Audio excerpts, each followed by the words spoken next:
Hola, buenas tardes. ¿Sí se escucha bien? Hola, buenas tardes. Estamos aquí con nuestra charla de hoy. ¿Cuál es la relación de la nueva escuela pública paraguaya con la construcción comunitaria de una vida digna en una sociedad mejor? Están con nosotros nuestros expositores del día de hoy. Hola Beto, ¿cómo Hola, estás? ¿qué tal? ¿Cómo están todos? Gracias por estar. Y aquí nuestra querida Margarita Durán, que nos va a estar acompañando en la tarde de hoy. Margarita, que goza del aprecio y el reconocimiento de todos nosotros por el gran trabajo que realiza también en la causa de justicia para Beto. Así que voy a pasarle palabra a Beto para iniciar la charla de hoy, pero antes de eso, Margarita, me va a permitir darle una bienvenida con un verso de Rubén Darío. Margarita, está linda la mar y el viento lleva esencia sutil de azahar. Yo siento en el alma una alondra cantar tu acento. Margarita, te voy a contar un cuento. No, yo voy a llorar. Pero en realidad Margarita no nos va a contar un cuento, sino nos va a contar una historia fundamental para entender nuestro país y su historia en el ámbito de la educación. Así que Gracias, Rocío, gracias. Bienvenidas a esta charla. ¿Esto? Bueno, el primero es un privilegio tenerla a Margarita y voy a contar por qué. Por dos motivos. Uno es porque es un ser humano maravilloso. Y segundo, porque creo que me va a ayudar a entender algunos pedazos de la historia de la educación paraguaya, algunos tramos que yo necesito comprender mejor de primera mano para poder entender también ese proceso que estamos llevando adelante desde hace décadas de la construcción de la nueva escuela pública paraguaya. Entonces,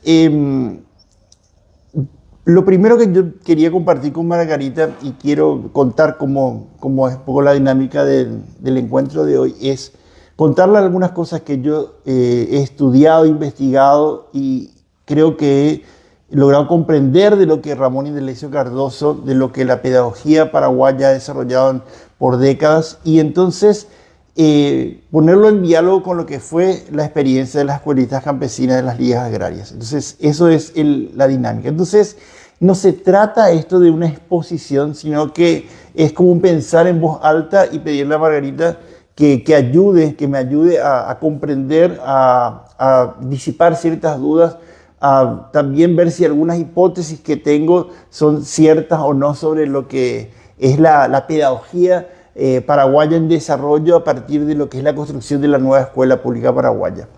Entonces, primero, cuando pensé en esta mesa, sentarme con Margarita, ¿qué es lo que yo pensé? Tomar un momento clave en la propuesta pedagógica de Ramón Indalecio en la construcción de la nueva escuela pública paraguaya, que es ese momento de la reforma del 22.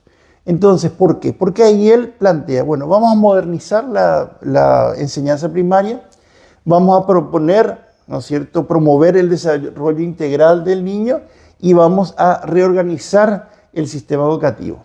¿Y qué es lo que me parece interesante en estos objetivos que él se plantea? De vuelta, modernizar la enseñanza primaria, promover el desarrollo integral del niño y reorganizar el sistema educativo.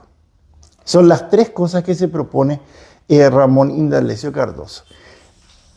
Y acá es interesante mirar en esa reorganización del sistema educativo para comprender lo que significa modernizar la primaria y promover el desarrollo integral del niño, cómo él organiza en una forma muy simple y muy real, muy concreta.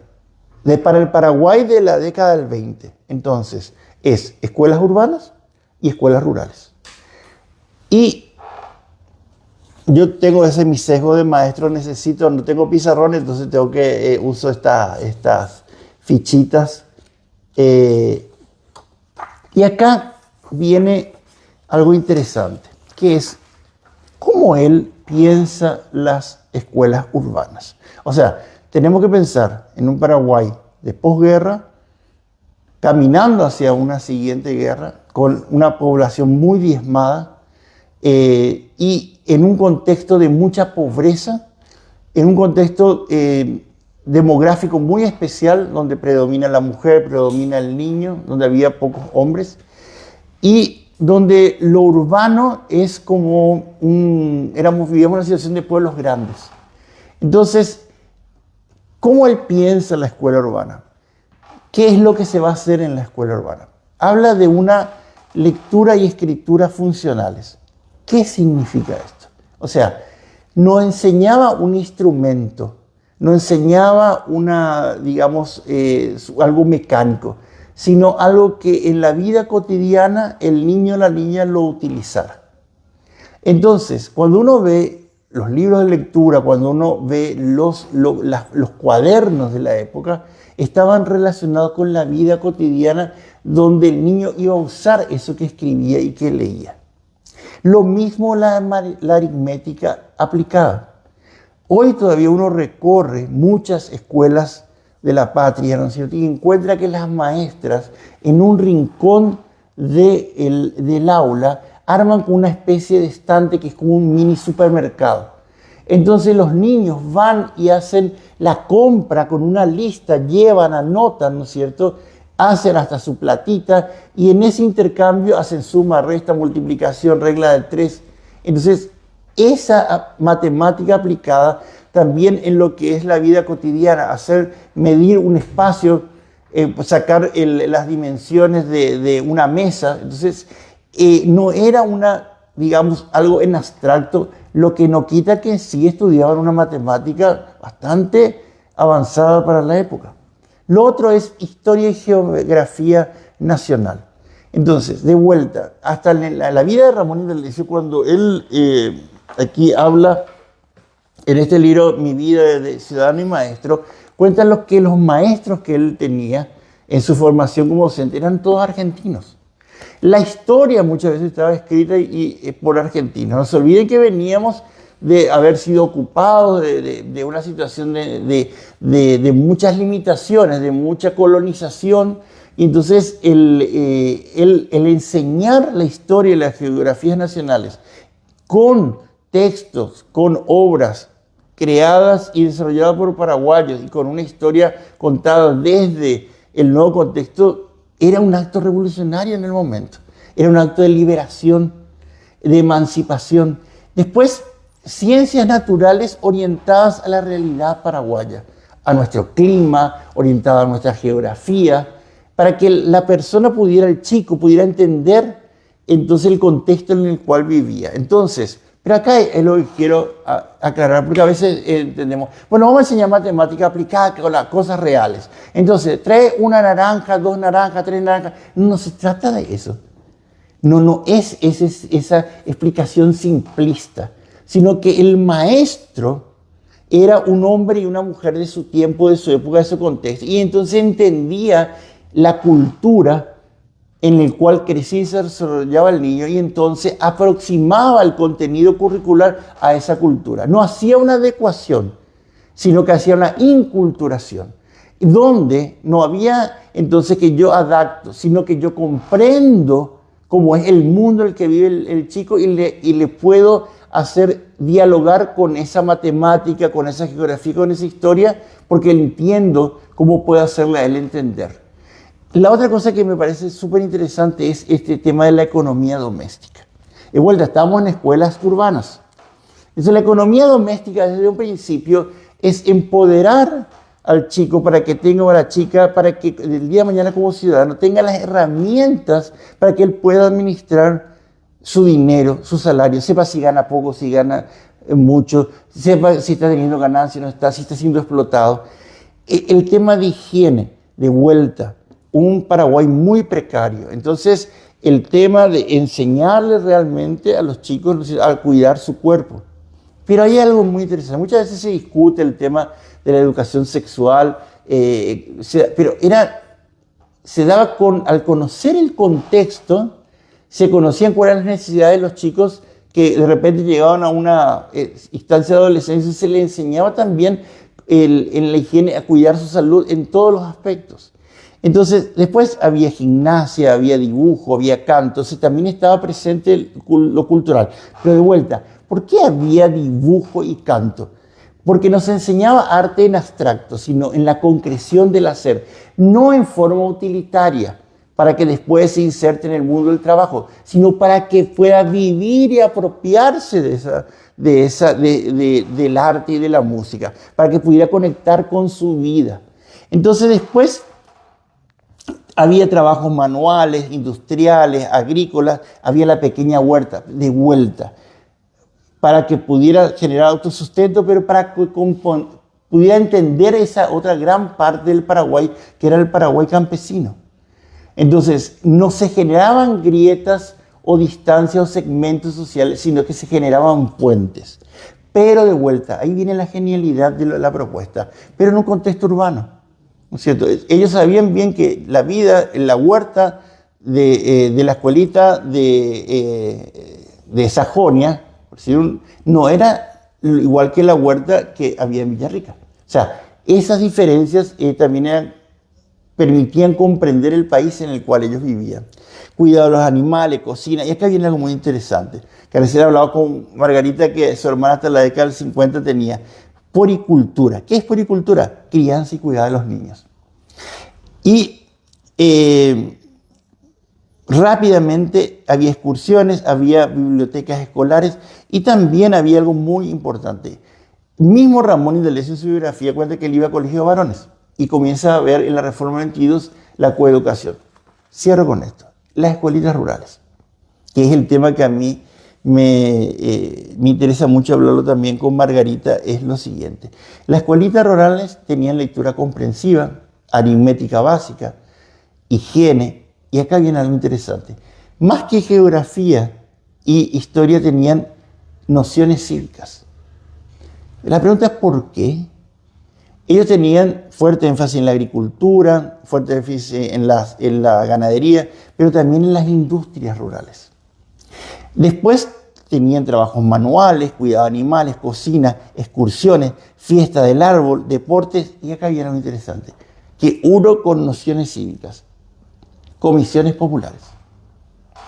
Organizaba, la escuela era una organizadora, una aglutinadora de la comunidad, pero no para imponer, sino para generar un espacio de encuentro.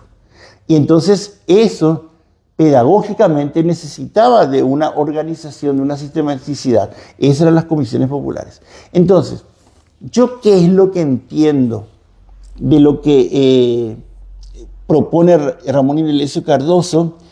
Es una pedagogía que comprende el mundo, el tiempo en que vive y genera las condiciones para que las personas se formen, pero con las personas, no por encima de ellas.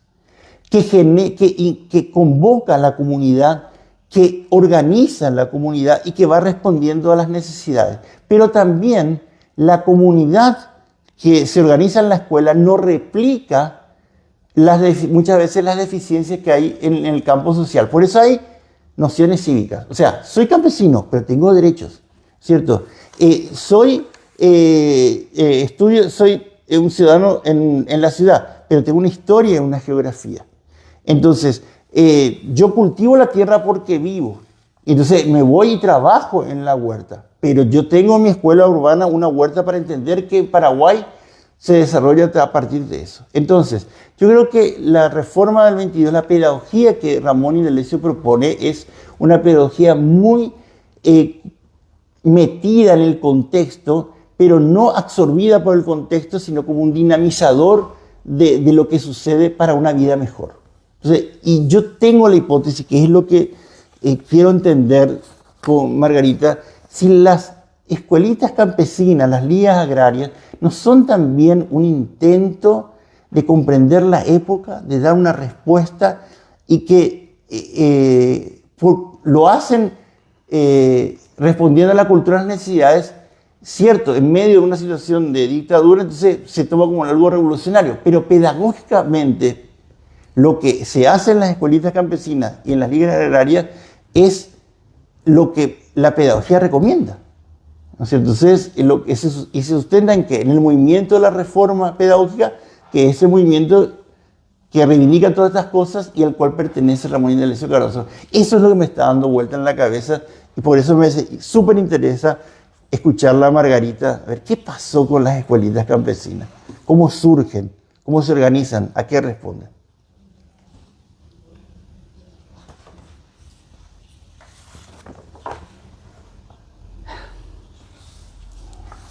Shemaitei opava vepe shepu aiteuive. Siempre es mi saludo, porque si algo de bueno tenemos los paraguayos y de que orgullecernos y que nos identifica más afuera que adentro, es nuestra lengua guaraní.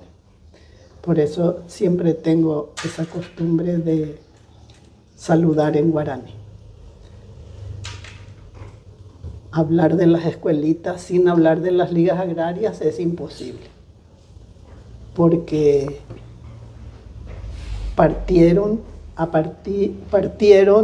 desde un movimiento que fue el primero en la historia de los campesinos, un movimiento acompañado desde sus orígenes por la pastoral, pero lo cual no significaba intromisión del clericalismo, de los sacerdotes que acompañaban, todo lo contrario, solo en el punto de educación, que es lo que ellos en un momento pidieron. ¿Y cómo surgieron estas ligas agrarias? Y no pudo haber sido de otra forma, en medio de la lucha por la tierra en el Paraguay, que es una historia inacabable. Un campo comunal, vieron los beneficiarios que estaban midiendo para cercarlo y comenzaron a reunirse. Y cada vez eran más. Y se reunían, conversaban y dijeron, pero si a tanto nos interesa y tanto estamos detrás de este tema, juntos podemos lograr algo. Pidieron, bueno, la tierra campesina y la cultura alteco encierra muchísima experiencia religiosa, mística. Aún sin trabajarla, se nota eso. Más todavía si aquello se remueve un poco con un sentido del cual ellos estaban pendientes, el tema de tierra. Y preguntaron a los sacerdotes de allí, ¿esto también forma parte de la religión o no? El problema que tenemos los campesinos es parte de esto. Bueno, los otros se apuraron a acomodar todo y comenzaron a hablar, pero para organizarse como tal, esto a comienzos de la década del 60, pidieron al movimiento sindical campesino integrado por antiguos miembros de la JOC. A veces venían, a veces no, y se hartaron de esperar siempre que alguien de fuera, de Asunción, fuera a darles charlas. Dijeron, pero nosotros no podemos por nosotros mismos hablar de nuestros problemas, entender lo que nos pasa, luchar por nuestros derechos. Y vieron que en el pueblo de San Ramón había 2 sacerdotes con la azada, trabajando la tierra, porque estaban viniendo de España de trabajar con los gitanos y los obreros en un movimiento que llamaban OAC, Hermandad Obrera de Acción Católica, con la espiritualidad de Charles de Foucault. Y eran ellos el padre Luis Farré, que es el único que sobrevive del grupo con 93, en septiembre va a cumplir 91. Y el otro era el padre Carabias, que ya se nos fue, que estaban con esa espiritualidad diciendo, solo comeremos lo que cosechemos aquí. Y vinieron los campesinos, le dijeron, dejen la azada, y hagan lo que nosotros estamos necesitando y tienen ustedes. Vamos a reunirnos. Porque ya no querían esperar que alguien de fuera, querían formarse ellos. Y comenzaron a reunirse. Entre los laicos está Constantino Coronel, de 93, 94 años, que se pasea campante, va y viene de Asunción. Y los demás casi que ya no están. Pero sí comenzaron a organizar un programa, un bosquejo de cómo serían estos cursos de educación. Porque el fuerte de las ligas agrarias fue la educación. Una educación que les hiciera entender por qué estaban como estaban.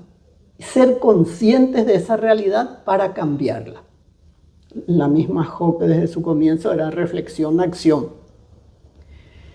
Y estos cursos duraban 3 días, reunían a los generalmente eran varones, lastimosamente, porque las mujeres siempre estaban para hacer la comida, cuidar a los chicos, de tanto en tanto oían algo, pero predominantemente varones, esa es la realidad. Al comienzo, el primer día, se analizaba la realidad económica, política, social, religiosa. Yo tuve el privilegio de ser invitada al primer curso en el 69 que se hizo en Piribebuy, y con eso llegó las ligas agrarias a Piribebuy. Decimos ligas agrarias, pero cada base o regional o la nacional no depende una de otra, porque estaban cansados de tener siempre alguien que les pisara y les dijera lo que tenían que hacer. Entonces ellos dijeron, una organización horizontal. En cada reunión había alguien que hacía de secretario, bajaba el problema de la base, llevaba de vuelta la respuesta, ahí terminaba su función, para la siguiente otro. Bueno, y al curso que fui, tengo que hacer rápido, porque si no, se me va a ganar toda la hora. Al curso que me fui, vi que el campesino que ya había comenzado, era un campesino muy especial. No por hacerlos de menos, pero tenía una habilidad para la pregunta que formulaba uniera con la del otro, enlazara. Era un verdadero tejido que se iba formando. Y ellos llegaban a conclusiones sin esperar y sin escuchar al maestro que venía, al disertante que antes venía de Asunción. Y así en lo económico. ¿Por qué vendemos nuestro cumandá a tanto, damos al intermediario y después cuando nos falta nos vamos a comprar poroto al doble o 3 veces más? Y así fueron sacando de dentro el porqué de su situación. Y cuando llegaron, para acortar, cuando llegaron al análisis educativo, dijeron, pero nuestros hijos sufren en las escuelas, porque hablan guaraní, pero en la escuela no le dejan. Si hace alguna pregunta, son amonestados por eso. Tienen que ir con guardapolvo blanco, con zapatos. A veces queda muy lejos de nuestras casas. Y le enseñan lo que enseñan ahí es totalmente contrario a lo que vive este niño. Decía un papá, en el libro del primer grado para aprender X, dice, Rosita para un taxi. Eso. Papá me mima, mamá me ama. Y el papá, y corbata pa, y sacó traje pa. Y el papá, entonces, vivían una realidad en la escuela que chocaba totalmente con lo otro, era alejarles de su realidad. Y ellos eran así rectos cuando entendían algo, hacían, cumplían las experiencias que puedo contarles de cómo se probaban, por ejemplo, el Shentese para sacarse de sí el egoísmo. Ahí se acabó ya. Ay. No, Ernesto, ya un minuto. Bueno, para concluir ahí. El segundo día, después de estar así, caídos, esta realidad, nada está bien. Entonces, los sacerdotes, con esta trayectoria ya y trabajando con los obreros en España, quisieron venir a trabajar con obreros. Aquí en el campo no hay obreros, hay campesinos. agricultores. Sí. Me perdí. No, que dijiste que ellos le invitaban a... que ellos estaban, o sea, que la base de la propuesta era organizar un programa, ¿no es cierto?, en base a lo que ellos necesitaban, a la cultura, y que le pidieran a los padres que se dedicaran a eso, o sea, que ellos vinieron a trabajar la tierra y... Bueno, y estos sacerdotes, ¿por qué todo es todo desastroso? ¿Qué quiere Dios de nosotros? Y daban el mandamiento nuevo, que nos amemos unos a otros. Y surgía allí desde el inicio el valor de la persona humana, la dignidad humana. Siempre se recalcó en esto. La persona humana, su dignidad es lo que nos une y nos hace verdaderos hijos de Dios. No es rezar rosario, no es ir a misa, no. La solidaridad. ¿Y qué quiere con este mandamiento nuevo? Que nos amemos como hermanos. Y eso les caló tan hondo que comenzaron una vida nueva. Pero dijeron, bueno, pero ¿y cómo hacemos? No es de buenas ideas nomás. Para eso tenemos que comenzar a ayudarnos, a la ayuda mutua. Hasta entonces, alguien que pedía un favor, ahí era en solidaridad. Las chacras, él tenía una chacra de tanto. 4 o 5 iban a trabajar juntos. Se enfermaba alguien, la comunidad estaba unida. Comenzaron a vivir de nuevo. ¿Y cómo experimentaron todo eso? Creando canciones, letras con melodías conocidas. Y una con la que cierra todo esto para decir, nuestros hijos ya no a la escuela. No.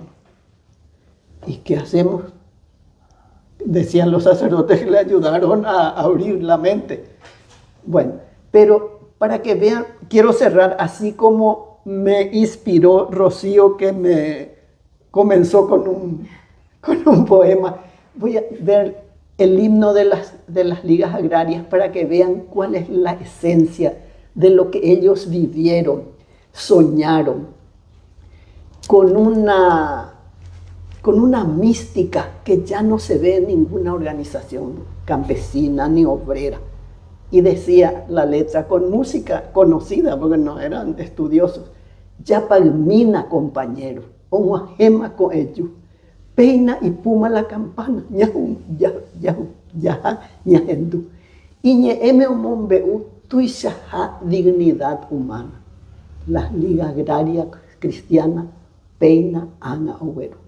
Yahupivo ñandepo, ñañoañoago ya. Hermano ningorae, dayaikuay bañande. Y pucú mañanderape, esta y tema ya sufrí. Añande oñondive. Bueno, hay Pucubé, pero Pepe vente. Muy bien. Nos acompaña desde Concepción la profe Ana López y ella tiene un comentario para realizar a esta conversación que estamos realizando. Profe Ana. Sí, ¿qué tal? Un gusto y un privilegio poder estar aquí. Y solamente recalcar la importancia de construir la pedagogía a partir de la comprensión del mundo en que se vive.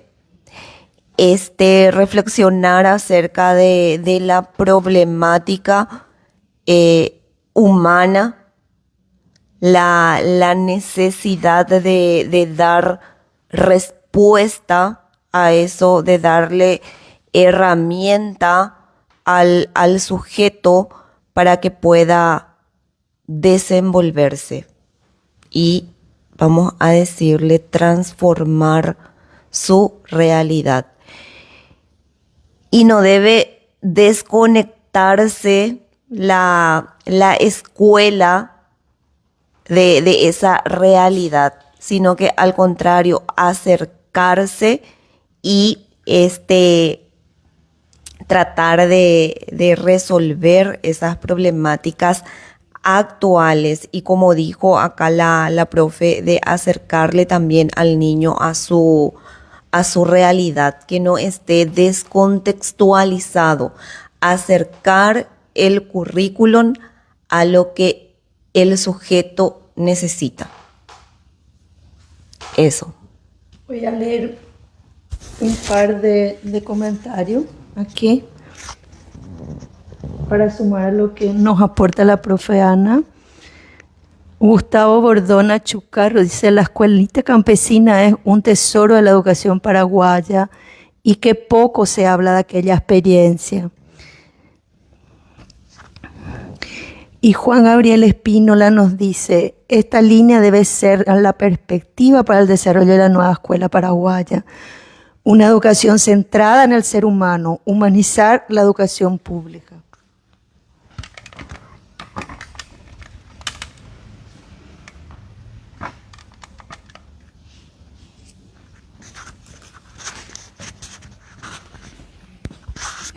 No, me quedo pensando. ¿Podemos aparecer los dos? Hay lugar para los dos. Porque quiero hablar a ella.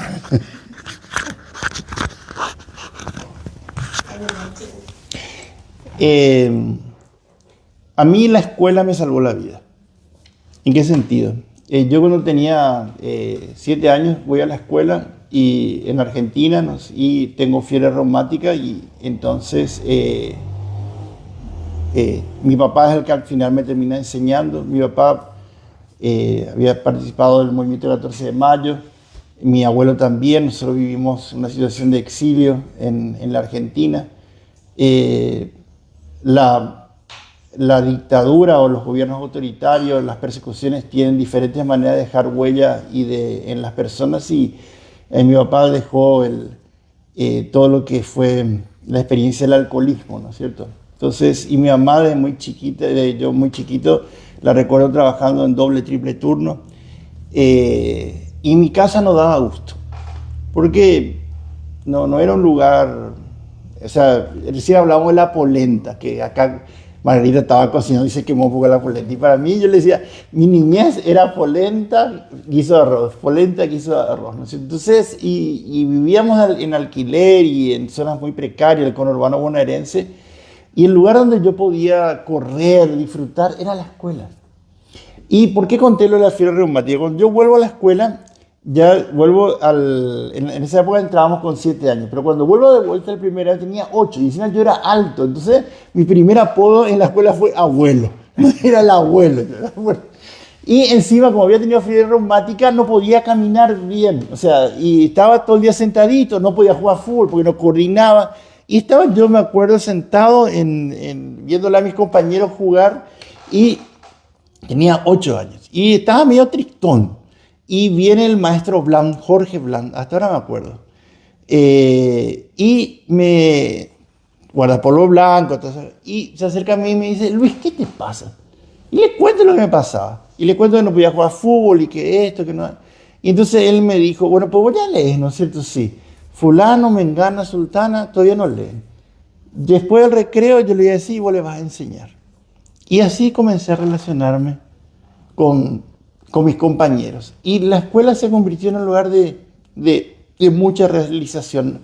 Nosotros no teníamos en esa época televisión en casa ni nada, sino entonces leíamos y la historia. O sea, era para mí un mundo apasionante. Yo quería irme a la escuela. Las vacaciones no me gustaban, ¿no es cierto? Entonces para mí la escuela, cuando yo te escucho ese canto de las ligas agrarias, ¿no es cierto? Donde lo que uno nota es la vida cotidiana. Y yo, algo que amo es la pedagogía, ¿no? Entonces, y viéndolo a Ramón Indalecio, ahí yo dimensiono, y por eso yo te agradezco hoy, Margarita. Porque yo tenía una duda y hoy me aclaraste mi duda. Todavía no comencé. ¿Por qué? Porque, ¿qué es lo que Ramón Indalecio Cardoso intentó hacer con esta reforma? Con esta aritmética aplicada, con estas ciencias naturales orientadas a la realidad del Paraguay, con esta economía familiar y compañía, era justamente hacer que el paraguayo tomara su destino en sus propias manos. La otra cosa que uno ve en la reforma de Ramón Indalecio, ¿por qué él pone el énfasis en el niño, en la niña? Porque en esa época el niño o la niña era visto como un pequeño adulto, no era considerado persona. Entonces, sin embargo, él le da esa entidad. Y acá viene algo muy importante, que recién hablábamos, y que ya adelantaste algo que es una... Yo tengo una hipótesis, ¿no es cierto? Que es la siguiente, que un gran secreto para mí de la importancia de las ligas agrarias cristianas, de las escuelitas campesinas, es que ellos utilizaron la pedagogía para fortalecerla. ¿En qué sentido? Que así como ellos formaban a sus dirigentes, formaban a sus maestros. Entonces, y ahí yo me pregunto, bueno, ¿cómo formaba Ramón Indalecio Cardoso a los maestros y maestras de la patria? Existía el sistema de las escuelas normales, existía, digamos, no había esos grandes centros de formación docente como los que nosotros hoy conocemos, pero la misma experiencia de Ramón Indalecio Cardoso fue aprender a ser maestro siendo maestro. Entonces, y ahí me parece que es interesante eso, o sea, nosotros tenemos que ver la forma es cierto, tiene que saber matemática, tiene que saber lenguas, tiene que saber geografía, pero sobre todo tiene que saber hacer maestro. Y ahí, ¿qué es ser maestro? La pregunta. Y acá, ¿cómo era la formación docente que pensaba Cardoso?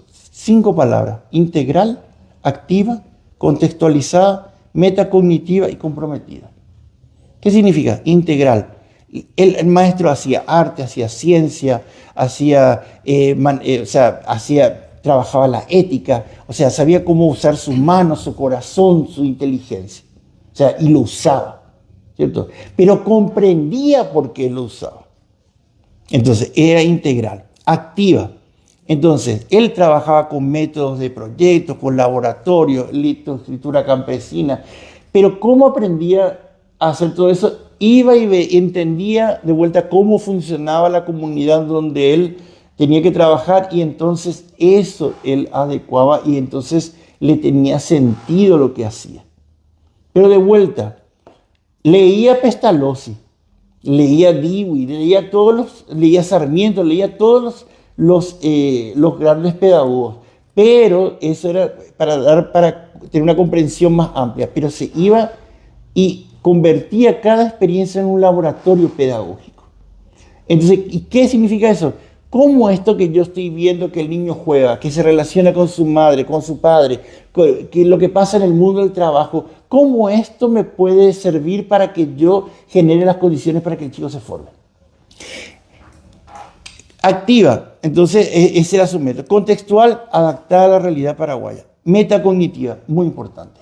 El maestro no hacía este proceso solo, lo acompañaban. No es el acompañamiento de dar una clase que te enseño cómo tenés que enseñar, ni tampoco ir a hacer una clase demostrativa, sino que era formar equipos, parejas pedagógicas y estar en el aula y es estar construyendo juntos. No que te enseño yo a vos cómo tenés que hacer, sino que juntos resolvemos cómo tenemos que hacer. Y en esa construcción se producía la formación para ser docente. Y lo último, comprometida, que es lo que Margarita decía, o sea, actores que orientaban su trabajo hacia la transformación social. ¿Pero qué es la transformación social? El mejor examen que se podía pasar en una escuela de la patria era cuando ese chico progresaba en la vida utilizando su talento, su inteligencia para salir adelante. Ahí estaba el resultado, el egresado. El perfil del egresado era esa persona. Pero esa persona, ¿no es cierto?, tenía que ser acompañada por alguien que le orientara. Y ahí es algo que me parece muy importante decirlo. Ramón Indalecio, no es que él se encerraba a escribir sus libros. Él escribía sus libros al lomo de caballo, por decirlo. O en el colectivo cuando iba de un lugar a otro.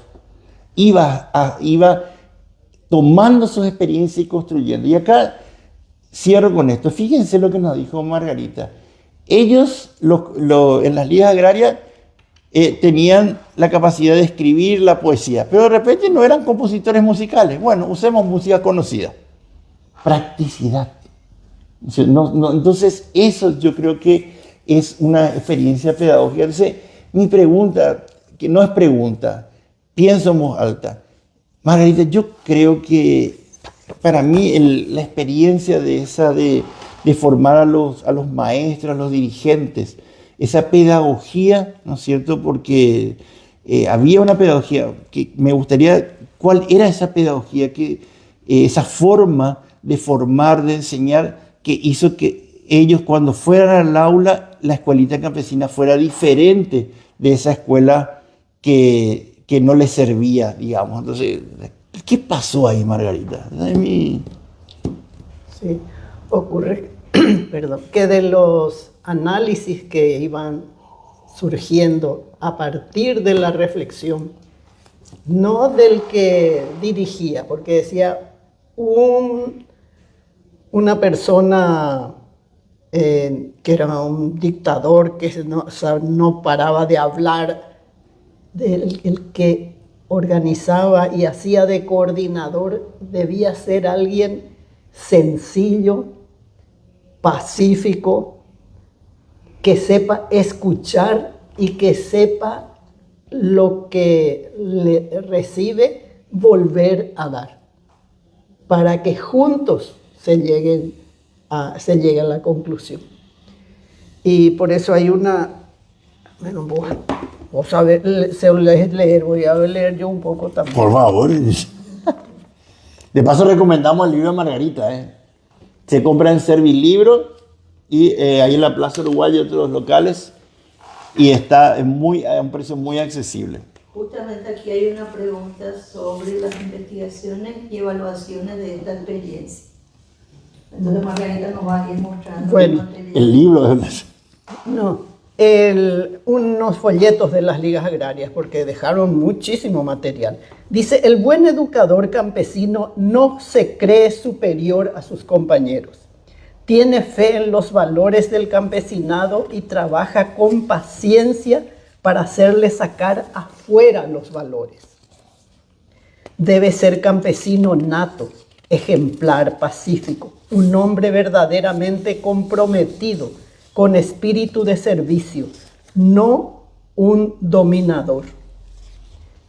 ¿Quiénes eran los Putiujara? Porque no le llamaban, recuerdo que en tiempos de dictadura teníamos a puertas cerradas de tener cursos sobre el método de Pablo Freire con especialistas que venían del Brasil, pero bajo llave, por si alguien se enterara de que estábamos tratando de pensar, porque pensar estaba prohibido.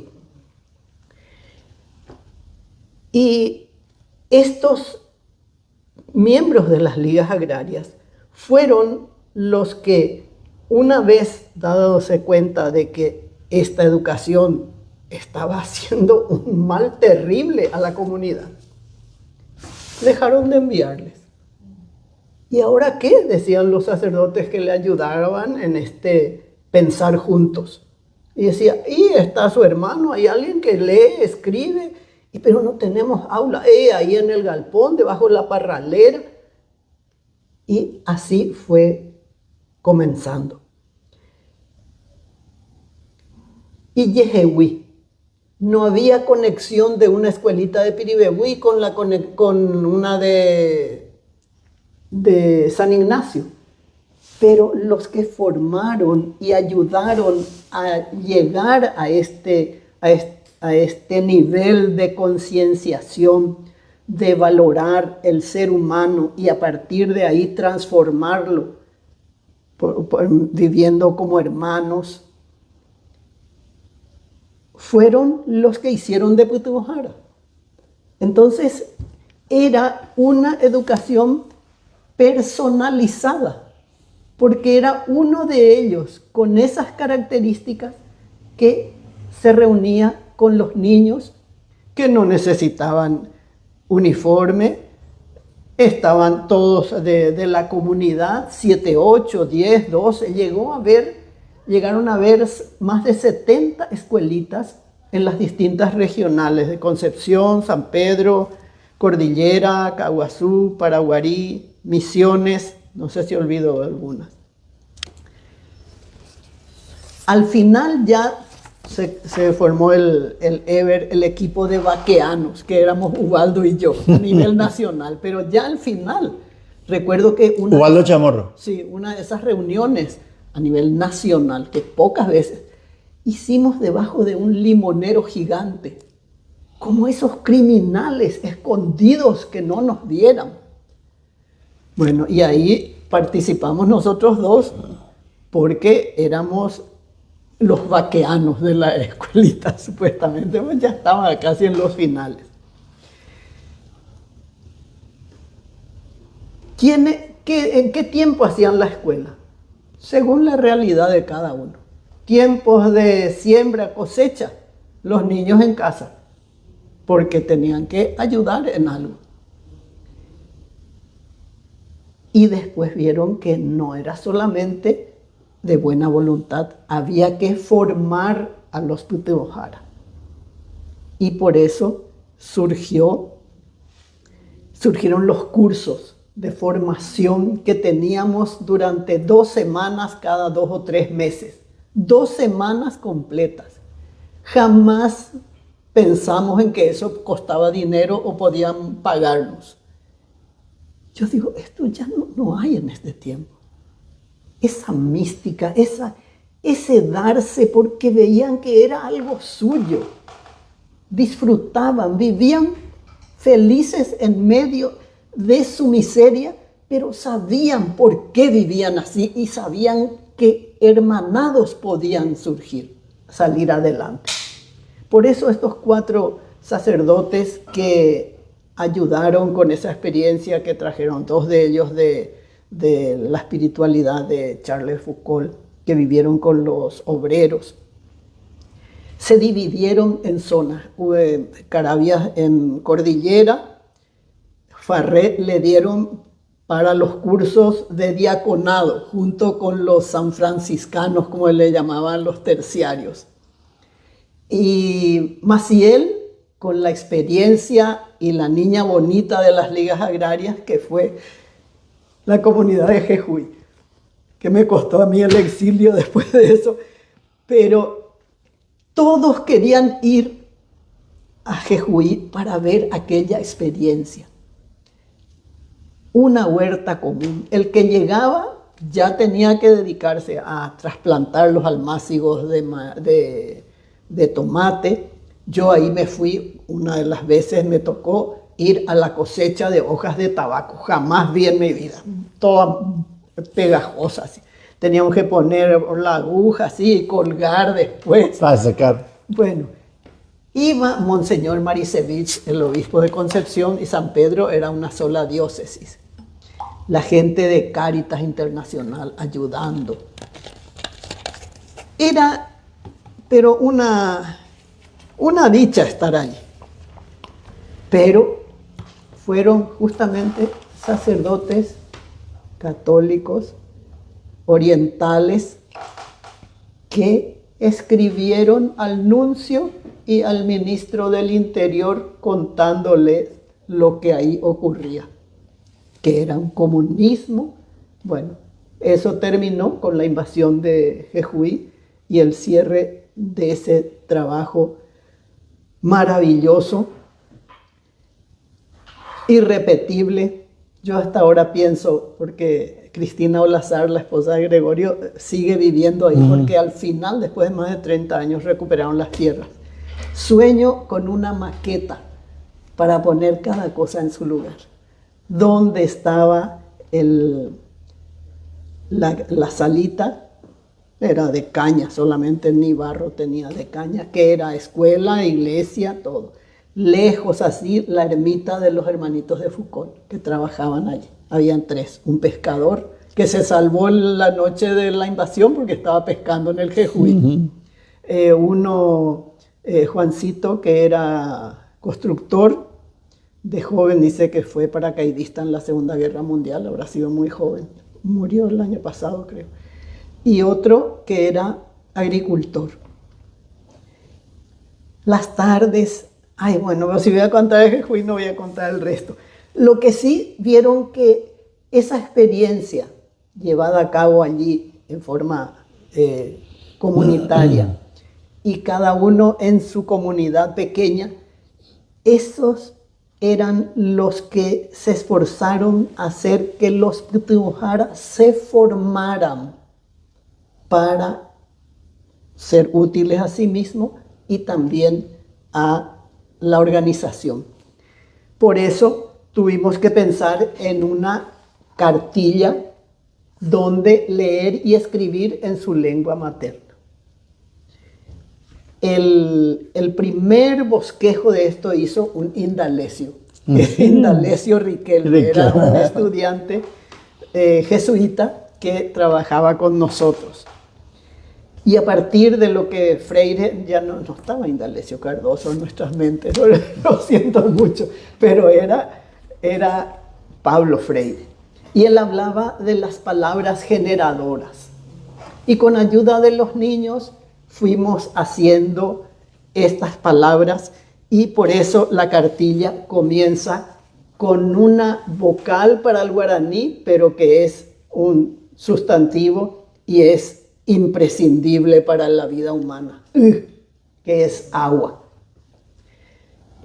Y a partir de la reflexión, ¿para qué nos sirve el agua? ¿Cómo cuidarla? ¿En qué casos puede ser dañina y en qué circunstancias? Había arroyo por ahí cerca. Cuando se agotaba todo eso, escribían. Y así iban. De paso les hago el propaganda, porque las ilustraciones las hizo Olga Blinder. Ah, mira. Sí. Ahí formando ya, uniendo las vocales a O, U, pero a partir de aquí quiero, estas todas de Olga Blinder, muy significativas. Permiso, les voy a mostrar que según Meliá, mire, papá me mima, este es el papá de ellos, así, no de traje y corbata como un libro único que salía en Asunción. Pero el que me escuché, que no sé quién le habrá dicho, pero el que molestó muchísimo era esto, cuando iban a aprender la MB, Boca, Urubishá. Y sabían los niños, su realidad era el Burubishá, que siempre perseguía a la organización. Porque desde que comenzaron las escuelitas tuvimos problemas, porque las maestras quedaban sin rubro. Tenían almacenes de consumo. Los almaceneros también se quejaban. Y llevaban preso a los Pitujuara. Los padres de familia iban, se sentaban delante de la comisaría. ¿Qué hacen ustedes aquí? ¿Quiénes son? Y si se llamaba Arsenio el que estaba ahí adentro, somos arsenios, como Fuente Ovejuna, todos. Y entre tanto, y aún sin estar preso, no tenía paga el Putibujara. Pero los alumnos tenían una huerta y un gallinero. Y los mismos padres también se trabajaban en la chacra del Putibujara. Y así, miren, esto realmente no es poca cosa, no es color rosa. Burubisha, la MB, y comenzaban a analizar. Barete, Boca, Boriajú, que tenía sentido contado. Generalmente el Burubisha era un Boriajú como ellos, que se enfrentaba a los mismos pobres, a los mismos miembros de su comunidad. Voy a ver qué relación tenía eso. Cada uno decía lo que le parecía. Con Burubisha imbarete. Espero que los que estén oyendo sepan guaraní, no digan, ay, no sé lo que dice Margarita. Jae invoca. Oye puru y supe. Upevare. Opuru. Japisha Boriajumine. Por eso, Rocío parece que no captó. Pisotea al pobre. Y al pobre, y por eso le hace sufrir. Después de toda esta reflexión, comenzaban a escribir. Algo que tengo que explicar porque hay una X aquí. En ese tiempo no estaba definida si se usaba CH, entonces las ligas optaron por usar la X. Teníamos todos los materiales que surgieron. Bueno, y esto era entonces que fue la primera cartilla en guaraní que se usó para la alfabetización unida al análisis de la realidad campesina. Es la primera experiencia. Pero los Putibujaras necesitaban más de lo que podían ir a comentar allí. Por eso me habían pedido que, como sabían que me gustaba la historia y ya había terminado mi carrera en ese tiempo, que perdonen el estado en que se encuentra, pero así recuperé después de mucho tiempo la historia de los pobres del Paraguay. Teníamos que hacer, creo que fue el primer intento de hacer una revisión histórica, y Melia es muy duro cuando hace su presentación aquí. Dice, la historia de los pobres en el Paraguay es la historia de lo que los pobres, los indios, los campesinos han sufrido en el Paraguay. Ellos han trabajado, ellos han luchado, ellos han muerto también por el Paraguay, pero ¿quién conoce sus nombres? ¿Quién sabe sus pensamientos? ¿Quién oyó nunca su voz? Esta historia de los pobres es por fin la voz de los que nunca tuvieron voz. Al final hay la situación de los indígenas en el Paraguay, que esto se hizo muy actual, siempre. Esto se hizo a mimeógrafo y corrió así en la Católica, en un ratito como pan caliente. Y dijeron, tenemos una editora en Cristo Rey que se llama Oñondivepa. Y dice, si querés, vamos a hacer, y vas a dejar tu nombre. Y bueno, le queda una mancha más al tigre que hace. Y aquí está Margarita Durán. Y también, ¿qué más era? Que vos me prestaste a mí. Esto. ¿Qué materiales se leían las ligas agrarias? Este librito está en todos los idiomas del mundo, parece. Tuve el privilegio de que Carabias, que vivía en Cordillera, me entregaran un papelito que encontraba ahí la reflexión que hacía con los campesinos a partir de esto. El pueblo elegido, un pueblo de... fuimos creados hermanos. Eso, el texto. Y me decía, por favor, poné en un castellano paraguayo. Y bueno, entonces, de paso, yo componía, hacía en versos cada uno de esos capítulos. Muchas de esas canciones, porque es todo el Nuevo Testamento, pero con un enfoque social. Tanto que esto le valió la expulsión. Leí actas del Congreso en donde dicen, ¿y por qué lo expulsan? Porque escribió un libro. Nunca escuché, Rafael Adio Velázquez había dicho, estaban las apuntes. Nunca escuché que alguien salga del país expulsado por escribir un libro. Bueno, pero ahí estaban. Otra cosa que quería contarles. Este libro, cuando salió, Cristo Rey, las Teresas, San José tenían, algunos seguramente en la época después de Medellín, toda una euforia, todos queríamos ir a ser pobres, a jugar a ser pobres. Bueno, cada cosa tiene su época, sus características. Y la voz del coloradismo, ese Poncho Pita. González Alsina, ¿o quién? González, no me acuerdo. Bueno, Poncho. lo que sí yo recuerdo desde la segunda edición, que hacían comentario de esto. ¿Y cuál era el título? Más sobre una historietadora.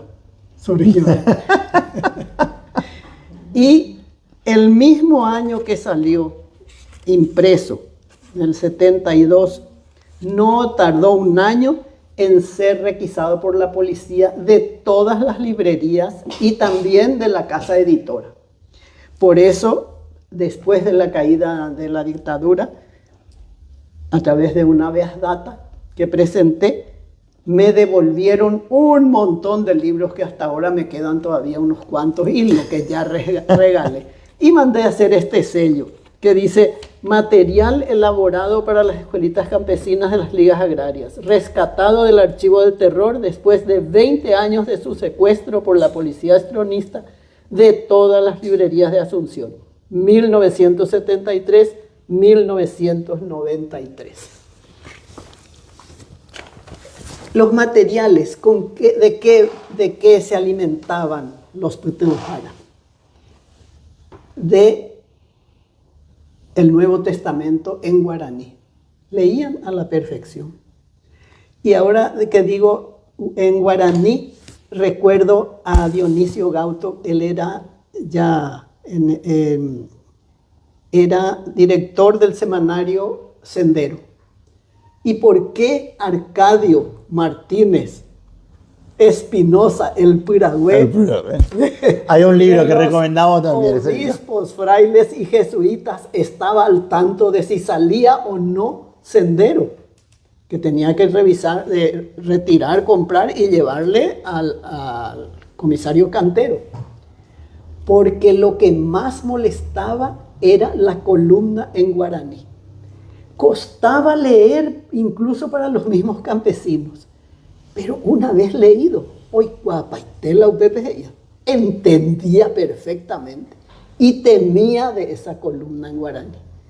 Miren cuánta fuerza tiene una lengua cuando es la que se vive, la que se piensa, con la que se sueña, con la que se ama, se llora, se sufre. ¿Cuánto contenido tiene? Bueno, y así, ¿qué me vas a preguntar? Porque me entusiasmé, ya no sé ni qué. Ahí Rocío ya no está haciendo que tenemos. Quiero decir nomás algo para ir cerrando, que es para investigar. Es muy interesante que hasta la década, hasta inicios del siglo XXI, la figura de Ramón Indalecio Cardoso se invisibiliza.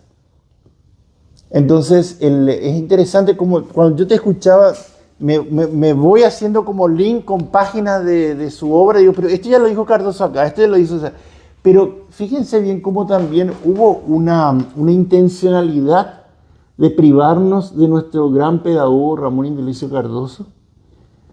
Y la pregunta es, ¿por qué hicieron eso? Y cuando yo miro lo que le significó la persecución a las escuelistas campesinas, identifico lo que significó la persecución a Ramón Indalecio Cardoso. O sea, cuando él propone la escuela a la cual los miembros de la Liga Agraria no querían enviar a sus hijos, no era la escuela de Ramón Indalecio Cardoso, era otra escuela. Y acá quiero decir una cosa que me parece interesante lo que dice Margarita. La escuela Ramón Indalecio Cardoso tenía una identidad. Claro que él adhería a un movimiento pedagógico de la reforma, ¿no es cierto? Como también los maestros, los políticos Jara, adherían se formaban también en el método Paulo Freire, pero lo hacían a lo Paraguay, ¿no es cierto? A lo Paraguay decían no mal, sino a lo Paraguay sentido en que lo adaptaban. Lo mismo hace Ramón Indalecio. Yo cuando leo la obra de Ramón Indalecio Cardoso, vos ves a Paraguay, ¿no es cierto? Entonces, no es una cuestión importada, un enlatado. Entonces, eso me parece interesante, como hay un punto de coincidencia. Y ahora me dejás vos una tarea. La tarea para mí es preguntar, ¿por qué ustedes no sabían de Ramón Indalecio Cardoso? O sea, es una cuestión que me da vuelta a la cabeza. Y también cuando yo pienso, recién después de la caída del estronismo, se vuelven a publicar las obras de Ramón Indalecio Cardoso. Y muchas no están publicadas. O sea, no están en papel. La principal está. El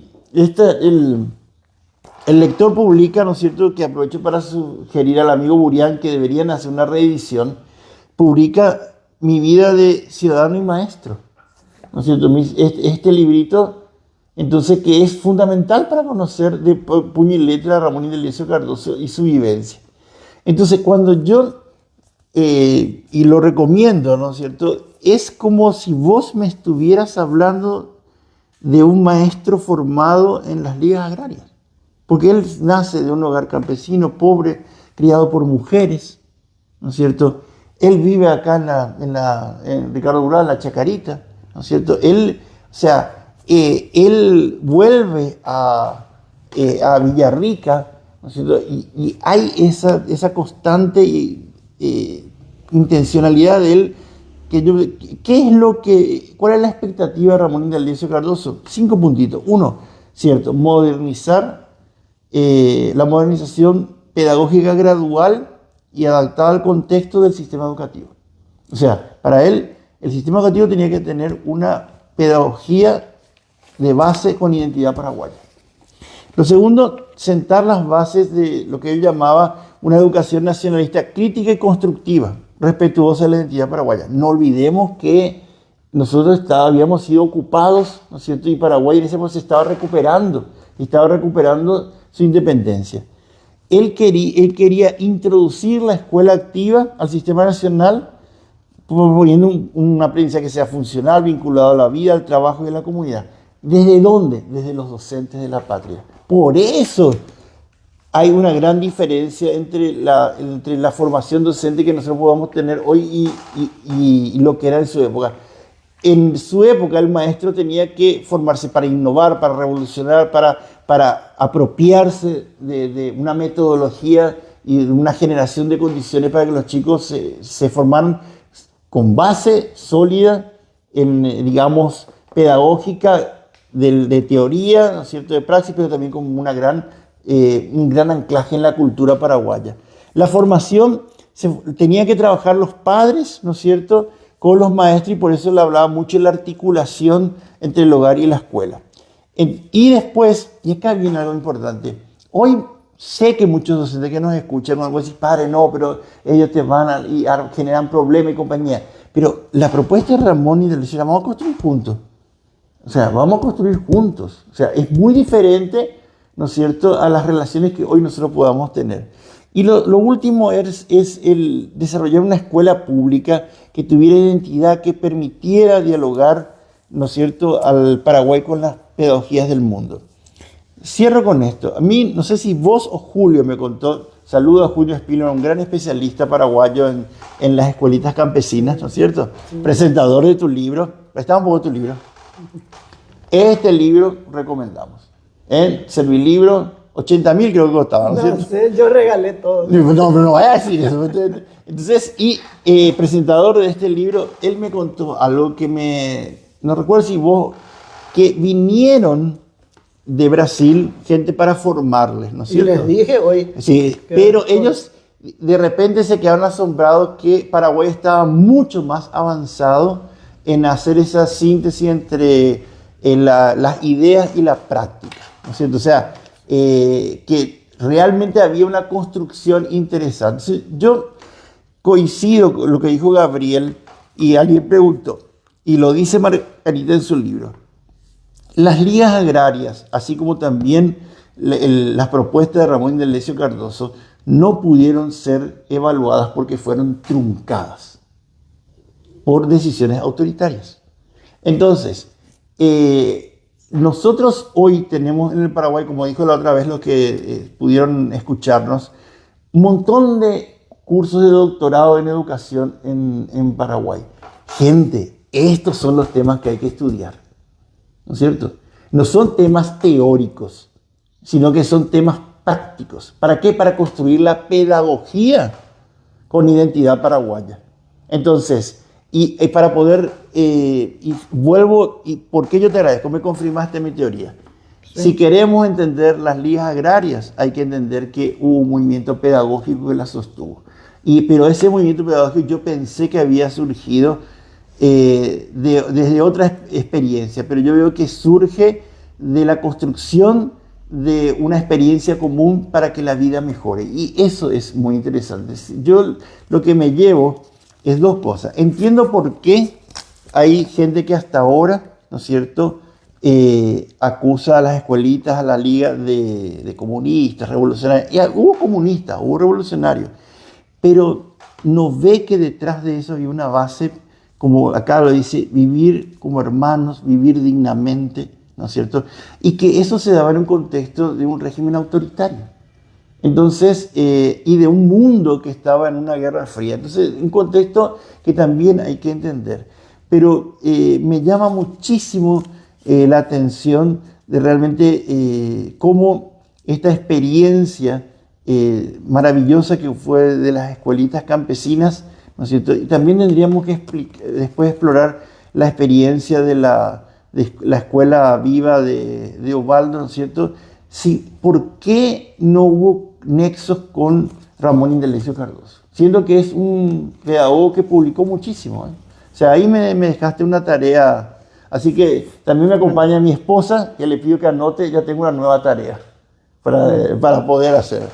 Quiero decir, si tengo tiempito.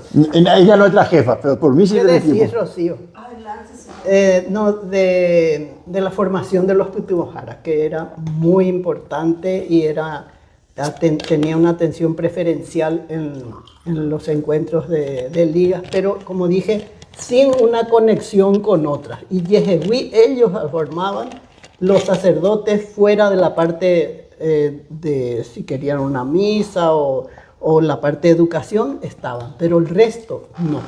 Por eso algunos obispos estuvieron muy recelosos, porque fue un movimiento iniciado y acompañado por la pastoral sin identificarse con la jerarquía eclesiástica.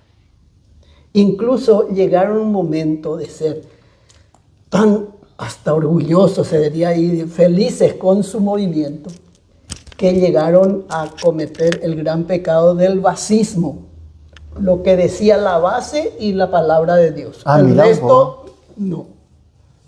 Tan cansados estaban de que les dominaran, que ahora decía alguien, viene un sacerdote, ahí quiere la reunión. Un momentito, vamos a ver si le hacemos pasar o no. Incluso a los obispos ese le hacían así. Y probaban. Fueron a ocupar tierras de los jesuitas. Fueron a arar el aeropuerto, un campo de aterrizaje que en Misiones tenía Monseñor Bogarín. Justo los que le ayudaban, le probaban a ver si Ya de Salambraco, entero, y cierto, cuando les tocaba a ellos. Bueno, pero ¿qué materias teníamos como formación? Como era un grupo mixto, chicos y chicas, algunos padres de familia ya, pero todos miembros de la liga, con esta formación y con esto fundamental que era la dignidad humana, el respeto a la persona. Teníamos una materia que se llamaba formación humano-cristiana. Esa todos los días. Aritmética hacíamos sobre la base de la realidad de ellos. Nada de poner números ahí, de sumar, restar. Eso venía al final. La huerta que todos tenían, la huerta tiene 12 tablones, 8 de almácigos de tomate, tantos de zanahoria, tantos. ¿Cómo hicieron eso? ¿Quiénes ayudaron? ¿Cómo hacían cada tablón? Todo para luego hacer la suma o la resta. También en el tecó, en la casa. En la mesa hay 2 platos, 5 cucharas y 8 personas alrededor. Toda esa realidad viendo, en todos los aspectos. Y al final, se llegaba a ver la parte aritmética prácticamente. Geografía. No estudiaban aquí un río de Europa, no. La comunidad. Si tenía un arroyito, si había puente, cuántos habitantes más o menos alrededor hay, cómo están cada uno, trabajan, tienen huerta. Después de la comunidad iban al distrito, a la ciudad, a la capital, al departamento, seguían a otro, es decir, iban de abajo para arriba. Lo mismo la historia. Esta historia no se les contaba así porque era para los Putujara, pero ellos hacían un buhueyu, trabajaban y llevaban a los niños. Todas estas historias, geografía, la creatividad que tenía era impresionante porque era lo que estaban viviendo, surgía sola. Todos se hicieron cantautores, todos, pero con música prestada. Coche pura y ahí te amomba el 1 de marzo. Y después ya cambiaba. Es la misma que cantan ahí, pero ellos y utilizaban guarania, vals, todo lo que le venía en la cabeza. Pero hacían sus canciones. Bueno, ¿qué más? Hay tantas cosas para contar. Pero yo quiero más decir una cosa, porque a veces nosotros tenemos interpretaciones muy simplistas, ¿no es cierto? No es que nosotros estamos recordando con nostalgia, sino que estamos poniendo en valor en una época cómo se hicieron cosas pedagógicas diferentes y que no estamos diciendo, bueno, vamos a repetir ahora, porque no va a decir, no, pero ¿cómo que vamos a mandar a nuestros hijos a que cultiven los tablones? Pero si ellos tienen que aprender la inteligencia artificial, esa es una interpretación simplista, porque no pasa por ahí. Y lo que sí el pedagogo hacemos nosotros es decir, bueno, en este contexto histórico esta respuesta se produjo, pero ¿cuáles fueron los principios? ¿No es cierto? Tomemos uno, entonces la dignidad humana. O sea, y tomemos un principio. ¿Qué es la pedagogía? Es la generación de las condiciones para que la persona se forme integralmente. Ese principio, bueno, ¿cómo lo hizo la Liga Agraria? Y vemos cómo formaba a sus docentes, o sea, nos vamos preguntando y vamos construyendo. No se trata de que vamos a replicar lo mismo. Pero ¿qué es lo que, por ejemplo, varias veces esta noche dijo Margarita? Dijo, añoró el compromiso, la creatividad, ¿no es cierto?, de aquellos que tenían la tarea de facilitar el aprendizaje. Entonces, quiere decir eso, y yo coincido con Margarita, o sea, vos tenés que formarte como maestro, pero tenés que tener pasión de maestro. O sea, si no, no funciona. No es que es una... Entonces voy a decir que porque tiene que tener vocación y le va a pagar mal. Interpretación simplista. No es eso. Lo que estamos diciendo y estamos reconociendo y estamos encontrando evidencia que la docencia, como la medicina, el derecho, o sea, Rocío es ingeniera. Yo la veo apasionada por cosas que yo ni me doy cuenta, pero ella es ingeniera, la apasiona. Entonces, tiene que haber un componente. ¿Por qué? Porque somos humanos. Entonces, en ese sentido, yo creo que también es importante que nosotros no estamos haciendo una rememoranza nostálgica, sino que estamos poniendo en valor una trayectoria de nuestros procesos educativos que fue truncada, ¿no es cierto?, violentamente, pero que tenía un gran potencial para poder generar entonces una pedagogía con acento paraguayo. Entonces yo rescato eso, o sea, y lo que dice Margarita de cómo se formaban, hay un filósofo, un pedagogo francés que se llama Freinet, vuelve de la guerra, ¿no es cierto?,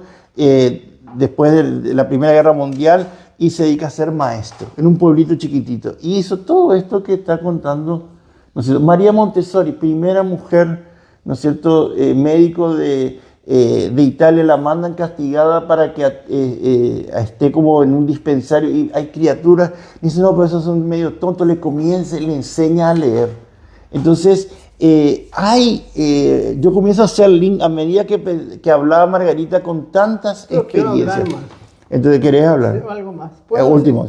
Bueno, terminaron las escuelitas porque estaba prohibido pensar y eran granjas, kolhots, algo así creo que se llaman en ruso.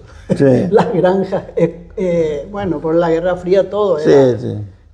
La experiencia de Makarenko. Por eso saqué en Facebook lo que decía este obispo brasileño. Cuando doy de comer me llaman santo, pero cuando pregunto por qué no tienen que comer me llaman comunista. Uh-huh. Bueno, terminó eso, pero quedó aquellas ganas de continuar. Y con el CEPAC y sobre todo y Blanche, nos volvimos a encontrar con una putumojara que el otro día cuando se ordenó en San Ignacio su hijo, Rosita Prieto, mi compañera, fue mi alumna, se recibió en Piribebuy y en vez de ir a su casa o buscarse un rubro, salimos a recorrer las campiñas dando nuestros cursos y aquí le recuerdo a ella. Bueno, pero ya después de la dictadura nos volvimos a encontrar con un programa que uno de los antiguos integrantes de Jejuí, que fue a vivir en Lima de la Guaraí, le pidió.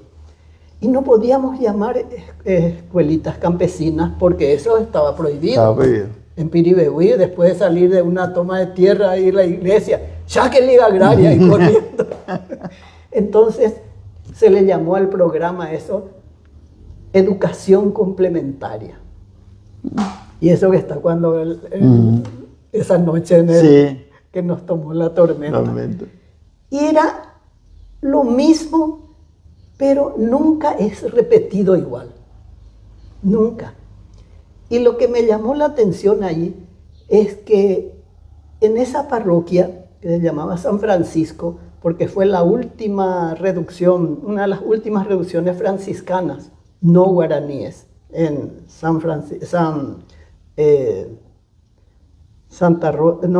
Rosa de la Guaraní es otro, San Francisco. No sabían cuándo se había fundado el pueblo de Lima de la Guaraní. Y entre curso y otro, porque íbamos cada tanto, en el archivo me puse a buscar y encontré la carta que Fray Pedro de Bartolomé, se llamaba el primero, cuando se encontró con un grupo de indígenas y el cacique, vinieron a formar eso. Entonces, les conté esa historia, les hice un pequeño guión y les dejé que ellos prepararan un teatro. mucha gente en la municipalidad, yo me fui a curiosear qué hicieron con ese guión que les di. Me quedé maravillada por su vestimenta y sobre todo en qué convirtieron aquel guión. Eran expresiones de ellos y aumentadas, pero el aplauso. Y bueno, y quedó ahora que el 5 de septiembre es el día fundacional de Lima de la Guardia y de fiesta patronal el día de San Francisco. Y esa gente perdió la timidez, disfrutó de aquella creación y aportamos al pueblo la historia que no tenían contada. Y cosas como esas hay muchísimas para contar. Eso es pedagogía. Pero nunca se repite tal cual. Exactamente. No es repetir tal cual.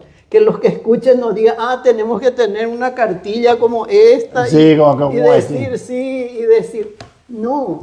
Porque yo tuve también una experiencia en alfabetización de adultos.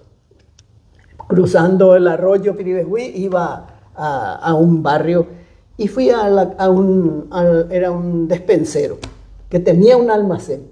Y le dije, ¿no quieren que puedo venir a la tardecita a dar? Bueno, hicimos las palabras generadoras y ya comenzaron a querer juntar ellos su platita aparte. Y él era un almacenero, pero tenía un almacén de consumo que era para los integrantes de la alfabetización de adultos. Y con la misma metodología, pero como para mayores, porque eran gente grande. Bueno, esa experiencia también tuve. Y qué satisfacción, porque tenía miedo de las vacas cuando me seguían por el camino, porque ya era fuera del pueblo, pero yo feliz. Y entonces se presta a todo grupo humano. Bueno, pues ahí entonces, y con esto vamos terminando porque ya son las 8. O decir que no. Sí, se presta, pero te voy a decir algo que, al contrario, quiero reforzar. Acabo de... Otra característica entonces del maestro, o sea, una cosa tiene que amar, tiene que ser pasión, y también la pedagogía exige creatividad para poder innovar y no... Imagínate, o sea, lo que acaba de contar Margarita, ¿no es cierto? Cómo recrean, se hace algo nuevo, se terminan alfabetizando en una despensa y se termina, o sea, entre las vacas, o sea, yo creo que tenemos que... Pero, perdón, ¿sabes cuál es el secreto? Sentir como propio algo. Bien. Creativo es aquel que siente... No es el que recibe y le ponen aquí en la cabeza y esto tiene. No. Cuando se sienten con la libertad y la ilusión de recrear lo que piensan y creen que es así, sale. Entonces también hay otra característica, tal vez un desafío. Vamos a superarle. Pero otra tarea es que el maestro y la maestra de la patria recuperen la ilusión de la pedagogía, que es creativa, que es pasión, que, o sea, realmente yo tomo nota. No sé qué va a decir Espínola de esto. No sé, yo tampoco, pero no sé qué está diciendo la gente tampoco. Bueno, pero un minuto, ¿qué hacemos? Cerramos ya. Espínola, yo digo por el maestro que suele estar. Claro, Gabriel, lógico. Si está conforme o no. Bueno. La gente está muy contenta con la exposición y que ha sido ejemplificadora y que cuenta la historia de las escuelitas campesinas de una manera integral y con una mirada de pedagogía que es diferente a la que se escucha o se puede leer en otros libros de historia. Hay muchas reflexiones al respecto. Profe Ana, si tenés algún comentario final. Wow. Anoté acá lo del docente, que tiene que tener fe en que se puede, mucha paciencia, mística, para ir realmente lo que dice allá, modernizando la pedagogía de manera gradual, y hay que tener paciencia para ir logrando eso, tener la humildad y trabajar en conjunto y creo que es muy importante ponerse de acuerdo, hablar un mismo idioma, porque esto se tiene que construir juntos y no de manera aislada. Y algo muy importante, y creo que tiene que ver mucho con el tema de la autonomía que tenemos los docentes de ver, de acuerdo a cada grupo que tenemos, cómo llegar mejor y cómo transmitir mejor eso que queremos hacerles llegar a ellos. Creo que no le habremos caído bien a los sindicalistas, porque no hablamos de sueldo ni nada. No, pero para eso está pasión. Miguel Ángel López Ferito. pasión. No, vos la semana que viene está José Antonio y la otra semana está Miguel Ángel. Con él vamos a hablar de salario y compañía. Bueno, dame tu mano. Todo está... Que esto es una gran mujer, una gran maestra, ¿no es cierto? Y una gran amiga. Y yo algo quiero decirle a toda la gente que nos ve. Siempre que haya una causa justa en una plaza donde se reivindique esa causa, ahí va a estar Margarita Bravo. Mientras puedan caminar. No, aunque si no te llevamos. Bueno. Gracias. Muchas gracias, muchas gracias. Gracias a todos los que participaron también en la charla. Esperamos verlo aquí en este espacio la próxima semana. Que José Antonio nos va a traer un tema muy interesante, también ligado a la cultura ciudadana en nuestro país. Que pasen una regia semana y nos volvemos a encontrar. Gracias por Una cosita puede ser. Adelante. No hagas promesas largas aquí dentro, porque tenemos que recuperar la libertad de Beto. Cuanto antes. Justicia para Beto, ahí pasó recién. Entonces, aquí en esta casa, yo cada vez que lavo mi remera, digo, será la última vez. Será la última vez. Pero mientras tanto seguimos construyendo. Justicia. Muy bien, muchísimas gracias y buenas noches a todos.